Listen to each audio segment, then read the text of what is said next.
ॐ तव कथामृतं तप्तजीवनं कविभिरीडितं कल्मषापहं श्रवणमङ्गलं श्रीमदाततं भुवि गृह्णन्ति ये भूरिदा जनाः।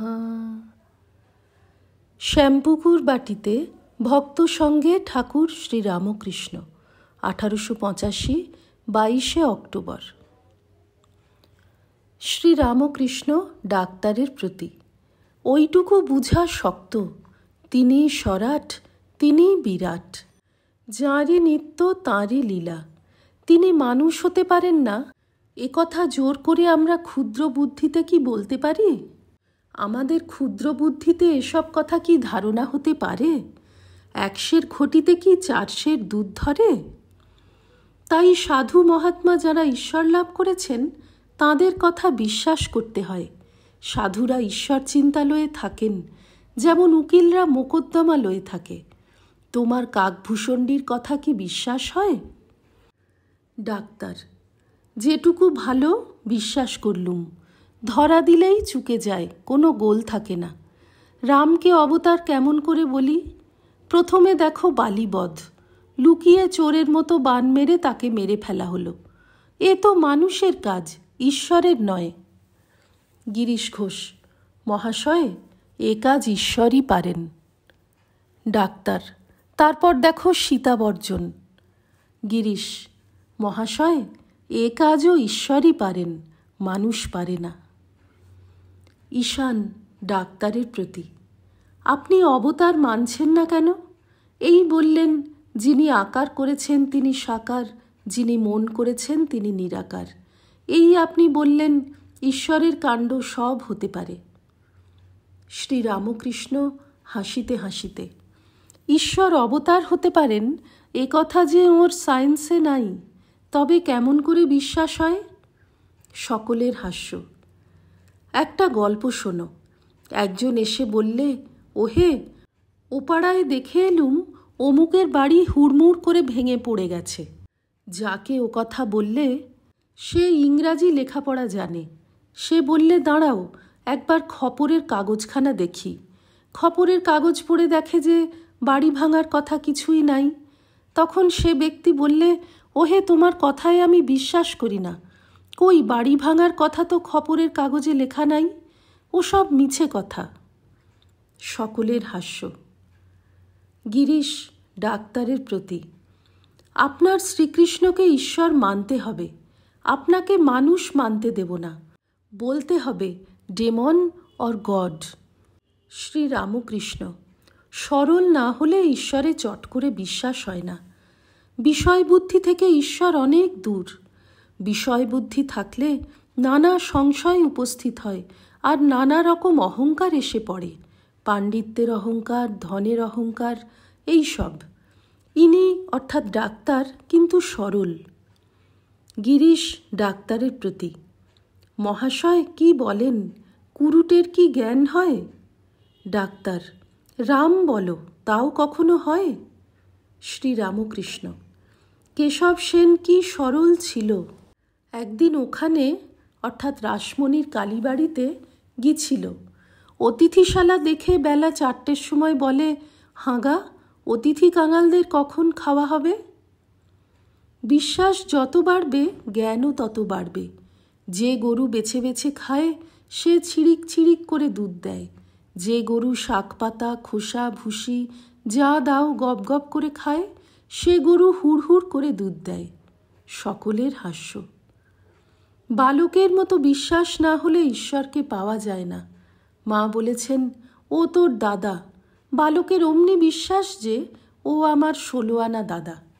মা বলেছেন, জুজু আছে। 16 আনা বিশ্বাস যে ও ঘরে জুজু আছে। এইরূপ বালকের ন্যায় বিশ্বাস দেখলে ঈশ্বরের দয়া হয়। সংসার বুদ্ধিতে ঈশ্বরকে পাওয়া যায় না। ডাক্তার ভক্তদের প্রতি: গরুর কিন্তু জাতা খেয়ে খুব দুধ হওয়া ভালো নয়। আমার একটা গরুকে ওই রকম জাতা খেতে দিত। শেষে আমার ভারী ব্যারাম। তখন ভাবলুম এর কারণ কি। অনেক অনুসন্ধান করে টের পেলুম গরু খুদ ও আর কি কি খেয়েছিল। তখন মহা মুশকিল, লখনৌ যেতে হলো, শেষে 12,000 টাকা খরচ। সকলের হো হো করিয়া হাস্য। কিসে কি হয় বলা যায় না। পাকপাড়ার বাবুদের বাড়িতে 7 মাসের মেয়ের অসুখ করেছিল, ঘুংরি কাশি। আমি দেখতে গেছিলাম। কিছুতেই অসুখের কারণ ঠিক করতে পারি নাই। শেষে জানতে পারলুম গাধা ভিজেছিল, যে গাধার দুধ সে মেয়েটি খেত। সকলের হাস্য। শ্রীরামকৃষ্ণ, কি বলে গো, তেঁতুলতলায় আমার গাড়ি গিয়েছিল, তাই আমার অম্বল হয়েছে। ডাক্তার ও সকলের হাস্য। ডাক্তার হাসিতে হাসিতে, জাহাজের কাপ্তেনের বড় মাথা ধরেছিল, তা ডাক্তারেরা পরামর্শ করে জাহাজের গায়ে বেলেস্তারা লাগিয়ে দিল। সকলের হাস্য। শ্রীরামকৃষ্ণ ডাক্তারের প্রতি, সাধুসঙ্গ সর্বদাই দরকার, যোগ লেগেই আছে। সাধুরা যা বলেন সেইরূপ করতে হয়। শুধু শুনলে কি হবে? ঔষধ খেতে হবে, আবার আহারের কটকেনা করতে হবে। পথ্যের দরকার। ডাক্তার, পথ্যতেই সারে। শ্রীরামকৃষ্ণ, বৈদ্য 3 প্রকার, উত্তম বৈদ্য, মধ্যম বৈদ্য, অধম বৈদ্য। যে বৈদ্য এসে নাড়ি টিপে ঔষধ খেয়েও হে এই কথা বলে চলে যায়, সে অধম বৈদ্য। রোগী খেলে কিনা এ খবর সে লয় না।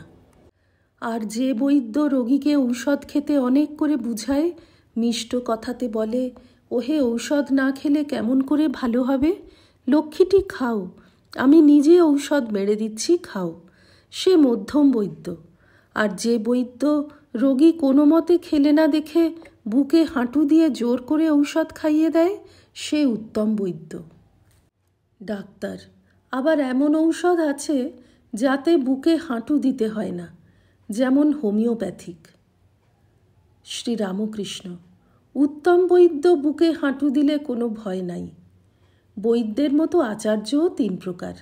যিনি ধর্ম উপদেশ দিয়ে শিষ্যদের আর কোনো খবর লন না, তিনি অধম আচার্য। যিনি শিষ্যদের মঙ্গলের জন্য তাদের বারবার বুঝান, যাতে উপদেশগুলি ধারণা করতে পারে, অনেক অনুনয় বিনয় করেন, ভালোবাসা দেখান, তিনি মধ্যম আচার্য। আর যখন শিষ্যেরা কোনো মতে শুনছে না দেখে কোনো আচার্য জোর পর্যন্ত করেন, তাকে বলি উত্তম আচার্য। ডাক্তারের প্রতি, সন্ন্যাসীর পক্ষে কামিনী কাঞ্চন ত্যাগ।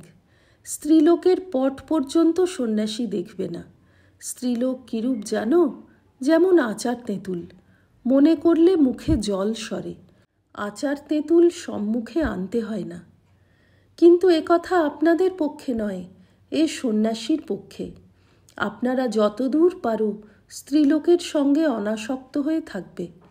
মাঝে মাঝে নির্জনে গিয়ে ঈশ্বর চিন্তা করবে, সেখানে যেন ওরা কেউ না থাকে। ঈশ্বরেতে বিশ্বাস ভক্তি এলে অনেকটা অনাসক্ত হয়ে থাকতে পারবে। 2-1টি ছেলে হলে স্ত্রী পুরুষ 2 জনে ভাই বোনের মতো থাকবে, আর ঈশ্বরকে সর্বদা প্রার্থনা করবে যাতে ইন্দ্রিয় সুখেতে মন না যায়, ছেলেপুলে আর না হয়। গিরিশ সহাস্যে ডাক্তারের প্রতি, আপনি এখানে 3-4 ঘন্টা রয়েছেন, কই রোগীদের চিকিৎসা করতে যাবেন না? ডাক্তার, আর ডাক্তারি আর রোগী, যে পরমহংস হয়েছে আমার সব গেল। সকলের হাস্য। শ্রীরামকৃষ্ণ, দেখো কর্মনাশা বলে একটি নদী আছে, সে নদীতে ডুব দেওয়া এক মহা বিপদ। কর্মনাশ হয়ে যায়, সে ব্যক্তি আর কোনো কর্ম করতে পারে না। ডাক্তারের ও সকলের হাস্য। ডাক্তার, মাস্টার গিরিশ ও অন্যান্য ভক্তদের প্রতি, দেখো আমি তোমাদেরই রইলুম। ব্যারামের জন্য যদি মনে করো তাহলে নয়, তবে আপনার লোক বলে যদি মনে করো তাহলে আমি তোমাদের। শ্রীরামকৃষ্ণ ডাক্তারের প্রতি, একটি আছে অহৈতুকী ভক্তি, এটি যদি হয় তাহলে খুব ভালো। প্রহ্লাদের অহৈতুকী ভক্তি ছিল। সেরূপ ভক্ত বলে, হে ঈশ্বর, আমি ধন মান দেহ সুখ এসব কিছুই চাই না, এই করো যেন তোমার পাদপদ্মে আমার শুদ্ধা ভক্তি হয়। ওম নিরঞ্জনম নিত্যমনন্তরূপং ভক্তানুকম্পাধৃতবিগ্রহং বৈ ঈশাবতারং পরমেশমিড্যং তং রামকৃষ্ণং শিরসা নমামঃ। শ্রীরামকৃষ্ণার্পণমস্তু।